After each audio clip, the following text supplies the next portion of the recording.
ассалому алайкум дӯстон, хуш омадем ба шабакаи мо. Дар навори имрӯза оиди тозатарин ва беҳтарин хабарҳо аз ҷаҳони ММА гап мезанем.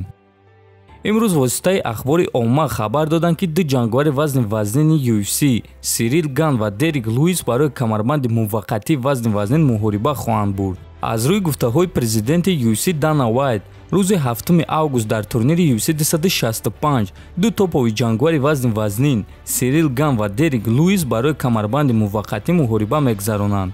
аз аввал дар ин санад ташкилот муҳориба байни чемпиони вазни вазнин Фрэнсис Нгану ва Деррик Льюисро нияти ташкил кардан доштанд, аммо чемпион Фрэнсис Нгану ба роҳбарои UFC хабар дод ки то ин муддат омода шуда наметавонад ва аз ҳамин сабаб UFC қарор бароварданд ки муҳориба барои камарбанди муваққатӣ байни Деррик Льюис ва Сирил ро ташкил кунанд. хотиррасон мекунем ки Сирил рекорди бебох 9-0 дорад ва дар UFC аллакай 6 ғалабаи пайдарҳам ба даст овардааст. Сирил охирон муҳорибаи худро рӯзҳои истироҳатии гузашта бар зидди Александр Волков гузаронида бо қарори ҳамаи доваро ғалаба ба даст овард. рақиби ояндаи ӯ Деррик Льюис боша рекорди 25-7 дорад ва Льюис охирон муҳорибаи худро моҳи феврал зидди Кёртис Блейдс гузаронида бо тариқи нокаут ғалаба ба даст оварда буд. Сирил ва Деррик Льюис рӯзи 7 август барои камарбанди муваққати вазни вазнин вомехӯранд ва ғолиби ин муҳориба бо чемпион Фрэнсис Нгану вохоҳад хӯрд.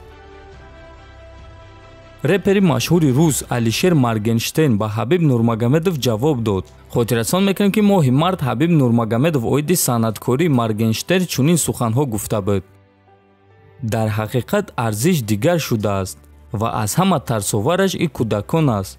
кӯдакони бегона гуфтани гап нест. сахт умедворам ки дар кишвари мо органе пайдо мешавад ки ин ифлосҳоро аз рӯи экранҳо нест мекунад, гуфта буд Нурмагомедов.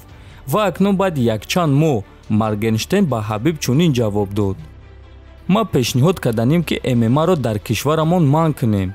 шумо ба кӯдакон чӣ намуна медиҳед? онҳо шуморо тамошо мекунанд ва баъд дар кӯча якдигарро лату кӯб мекунанд. аоиди дар замин афтидаро задан тамоман хаб мекунам. оё ин аз рӯи мардист? ман намефаҳмам, навиштааст Моргенштерн. ва дӯстон, чӣ хеле ки ҳамамон медонем, стили Хабиб чунин аст ки ӯ дар замин рақибони худро зада онҳоро маҷбур мекунад ки таслим шаванд ва Алишер бо ин суханҳояш маҳз ба Хабиб ҷавоб дод. дӯстон, ММА ин варзиш аст ва ягон намуди варзиш ба саломатии инсон зарар намеорад, аммо нӯшидани арақ, кашидани сигор, суханҳои қабеҳ ва дигар корҳое ки Моргенштерн мекунад, ин барои ояндаи насли наврас хеле зарари калон мерасонад.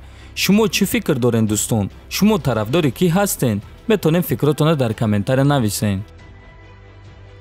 топови ҷангвари UFC дар вазни нимёна Билол Мухаммад нақшаи худро оиди рақиби навбатиаш гуфт. биён суханҳои ӯро гӯш мекунем. ман танҳо мехоҳам ки дар рейтинг ба боло рафтан гирам. дар рейтинг аз ман як хат боло Нил Мэгни қарор дорад. бо ӯ муҳорибаи мо муҳорибаи хеле хуб мешуд. 9 рақами рейтинг зидди 8 рақами рейтинг. агар ки Леон Эдвардс ва ё ин ки Колби Ковингтон бо ман ҷангидан нахоҳанд, пас ман тайёрам ки бо Нил Мэгни вохӯрам, гуфтааст Мухаммад. хотиррасон мекунем ки айни замон Билол Мухаммад 5 ғалабаи пайдарҳам дорад. дар муҳорибаи охирони худ ӯ бо қарори доваро дар муҳориба бар зидди Демиен Майя ғалаба ба даст оварда буд. дӯстон, ин буд хабарҳои имрӯза. ҳатман фикр ақидотонро нависед, дар канал обуна шавед. то боздид, хонободу сарбаланд бошед.